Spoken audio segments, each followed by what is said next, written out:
کوو. دا زموږ قام ډېر د علم نه لرې ساتل شوی، په اقتصاد باندې د هغې نه لرې ساتل شوی دی. دوی د هنرمند په قدر نه دی پوهه. څومره ته ګیلهمند دی لالا؟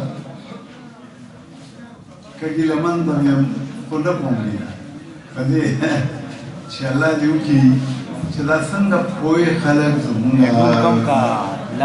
هغه خلک چې د علم په هر لحاظ باندې زموږ دا کشران چې کوم دي نو دوی دې خدای پوهېږي چې دې طرف لا سوچ شي او د دې خبرې قدر وکړي. زموږ محترم یوران او تصویر وباسي نو زه دا په ټي وي باندې ډېر په غور ولې چې دې خبرونه کوم کوي نو هغه ډېر نو خدای دې ټولو ته خوشحالي ورکړي. زموږ دا کشران چې دي دې خدای دې مشرانو په لار روان کړي، د هغې په پلې روان کړي او موږ ټول د دې خلکو چې د دې لکه ډېرو لویو استاد نو موږ به خپله لکه د دوی ووینو. دا پښتو داسې شی دی چې خالي د خولې نه ده، پښتو دننه یو شی دی او هغه شی په ځان کې د دې ورکول پکار او باید پکار تاسو چې ما وګورئ او خیالات وګورئ نو دا د دوی د لاس هغه ګل دی چې ټول ګدۍ دې سمبال کړې ده. او زه فخر کوم چې د پاکستان حکومت نزیر استاد ستا د دې پخې موسیقۍ باندې صنعتي وار وکړی.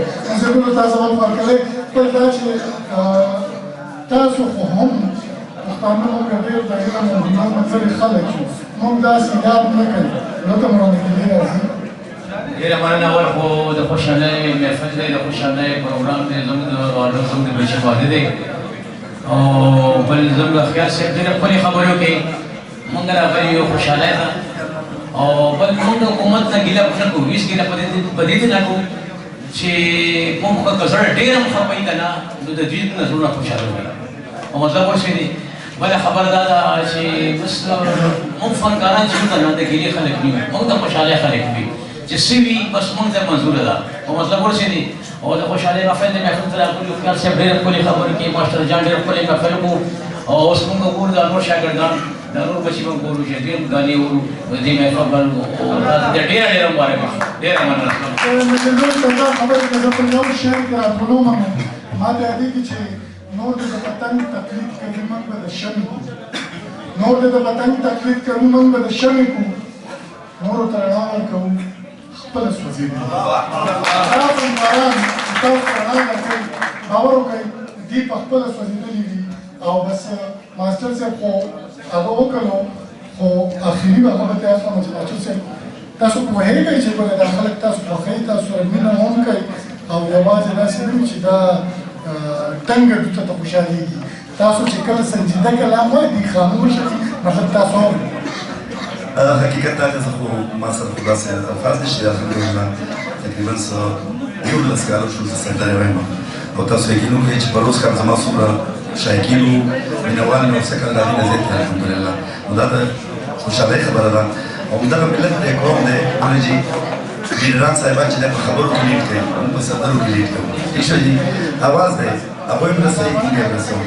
نو زما په خیال نن سبا تاسو ګورئ چې څومره د سندرغاړي اواز د هنر په وسع سره خبره څومره زیاته رسېدی شي او زر رسېدی شي، دا ډېره کمي خبره ده که نه جي. نو حقیقت دا ده چې ډېر ناز کوو په دې خپل قوم او چې کله خپل قوم نه وي خپله ژبه نه وي زما په خیال پاتې څه شو. ډېره مننه کوم، ډېره مننه او بیا یو ځل بیا مبارکه شوه ده، ډېره د خوشحالۍ خبره ده، بچي ته ډېره مبارکه شه، تاسو ته مبارک شه.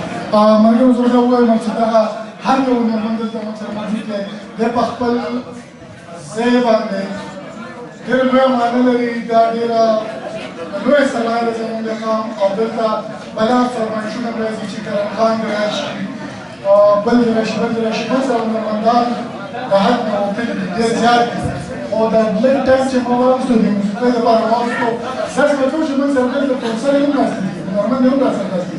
نو افسر ته به مایک ورکومه کرم خان به راولي له وروسته خو زه د خولې خوند لږ بدل کړو د نرۍ اواز هم پکې واورو. راسي صاحب نری आवाज